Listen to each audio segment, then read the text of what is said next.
Olá, tudo bem? Bem-vindo à nossa nona aula de contabilidade industrial. Hoje nós vamos estar abordando o custeio RKW.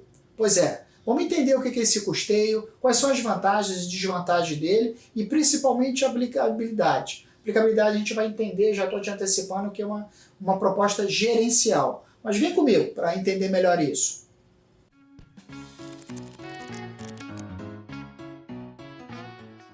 Você vai falar assim: poxa, Douglas, custeio RKW? Eu nunca ouvi falar nisso. Na verdade, o custeio RKW, ele nasce na Alemanha, né, nos anos aí de 1900, e ele está voltado para eficiência econômica, né, gerar valor através da eficiência econômica. Eu não me peça para falar o que significa o R, o K e o W, que é uma palavra alemã. E as palavras alemãs são palavras totalmente compostas, né? Onde eu estou compartilhando aqui contigo o significado e a leitura. Se você tiver curiosidade e se interessar, leia em voz alta para você mesmo. Mas não deixa ninguém perto, senão as pessoas não vão te entender direito. Tirando a brincadeira, vamos voltar aqui para a nossa realidade, né? O que é esse modelo de custeio? O que ele aborda? Ele é muito tranquilo e muito simples. A visão dele é uma visão, como eu te disse há pouco, uma visão gerencial, onde ele considera ali dentro do processo de produção o processo de fixação de preço, né, partindo como base a absorção, e aí ele trabalha com o conceito do custeio a absorção, todos os custos fixos, os custos variáveis e as despesas. Ele incorpora as despesas ao processo de identificação e composição do custeio. Isso tem um ponto bom e um ponto ruim. As vantagens de implementação desse modelo de custeio é que qualquer aumento de um item com relação ao valor do custo ou ao valor da despesa, é fácil você calcular o impacto no preço final, porque você vai montando o seu processo, todos os números associados, tanto de custo quanto de despesa, estão sendo absorvidos dentro do processo de produção e formação daquele custo final para ser equiparado à margem e, consequentemente, depois formar lá o seu preço final. Então ele é um sistema muito simples, onde ele pega, é feita uma distribuição aos produtos dos custos indiretos de fabricação, ou seja, o custeio por absorção, ele permite essa praticidade, essa velocidade na estruturação dos custos, né? Ou seja, ele leva em consideração todos os gastos associados à composição, à formação daquele produto, daquele serviço, sem exceção. Sem exceção. Custos e despesas administrativas, qualquer tipo de despesa, são primeiro atribuídos aos setores, ou departamentos, né, para aí sim depois alocado aos produtos. Observe então que ele é um pouco da mistura do custeio ABC, misturado com outros modelos que a gente já tratou aqui. O fator crítico de sucesso de qualquer sistema de custeio, e eu falo isso em todas as aulas, é você ratear os custos indiretos de fabricação. Custo direto é tranquilo, né? O segredo é você alocar de uma forma segura, pormenorizada, com eficiência econômica, esses custos indiretos que você os tem ao longo do processo. E nesse modelo de custeio, você, além desses custos indiretos, você absorve também as despesas fixas. Isso tem um lado bom e o lado ruim, como eu já falei para você, e daqui a pouquinho eu vou explicar o porquê do lado ruim, né? Se ele é tão fácil. Porque ele vai servir como uma vantagem também, ele vai servir para você fixar o preço de venda baseado na sua estruturação de despesas e de custos. E aí depois você só monta a margem do lucro para você formar o seu preço final. Quais são as desvantagens, né? Você está falando de coisa boa, Douglas? Tem desvantagem? Sim, ele tem desvantagem. Como ele não vai distinguir o fixo do variável, pode ser que ele leve a empresa a não vender determinado produto, tendo em vista esse produto está absorvendo muito do custo fixo não associado a ele, não rateado de forma justa a ele.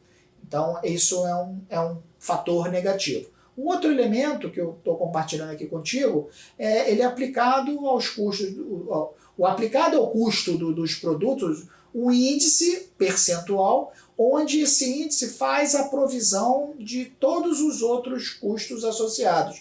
Isso pode levar a uma superestimativa de lucro, escondendo aquele produto que não necessariamente ele é vendável, ele é interessante à venda.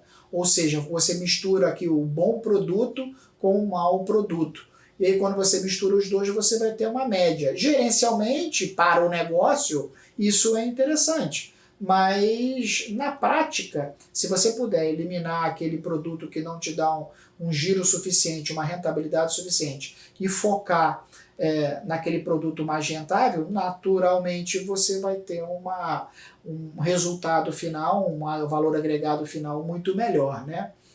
Um outro item que a gente pode tratar ele como desvantagem é que ele considera na sua essência a capacidade máxima produtiva da empresa, não levando em conta qualquer variação dessa capacidade de produção. Isso, consequentemente, pode gerar ali um resultado irreal, muitas das vezes, quando a gente tem paradas produtivas não programadas, né? Quer por questão de greve, quer por questões de energia, etc, etc, etc.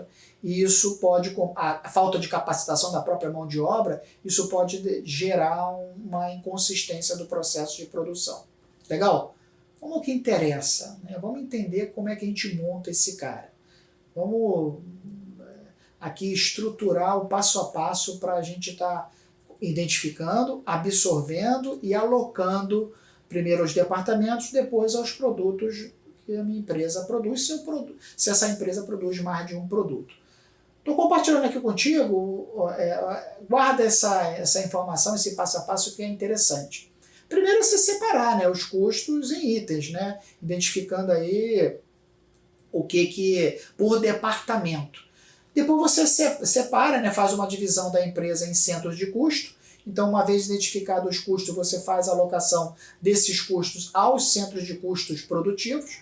Observa que aqui a gente está falando daquele conceito que a gente viu lá na aula de departamentalização, concorda comigo? Aqui não tem diferença nenhuma do custeio por departamentalização.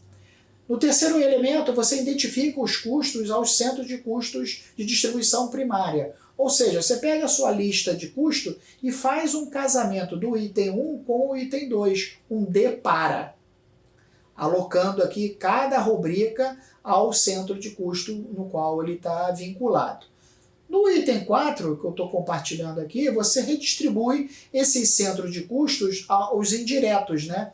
Você faz o mesmo item do terceiro passo, mas agora considerando os custos indiretos de fabricação.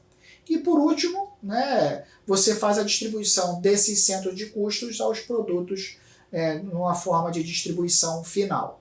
Vamos traduzir isso tudo em números, né, que facilita a compreensão e a nossa percepção. Estou compartilhando aqui contigo. Vamos ler junto aqui o nosso exemplo. Uma empresa fabrica camisa, vestido e calça. 3 produtos. E seu gestor deseja calcular o gasto unitário pleno para comparar com os preços de venda praticados, além de produzir os resultados operacionais projetados, considerando uma venda de 16 mil camisas, 3.500 vestidos, 12 mil calças. Para tanto, eu tive aqui meus gastos.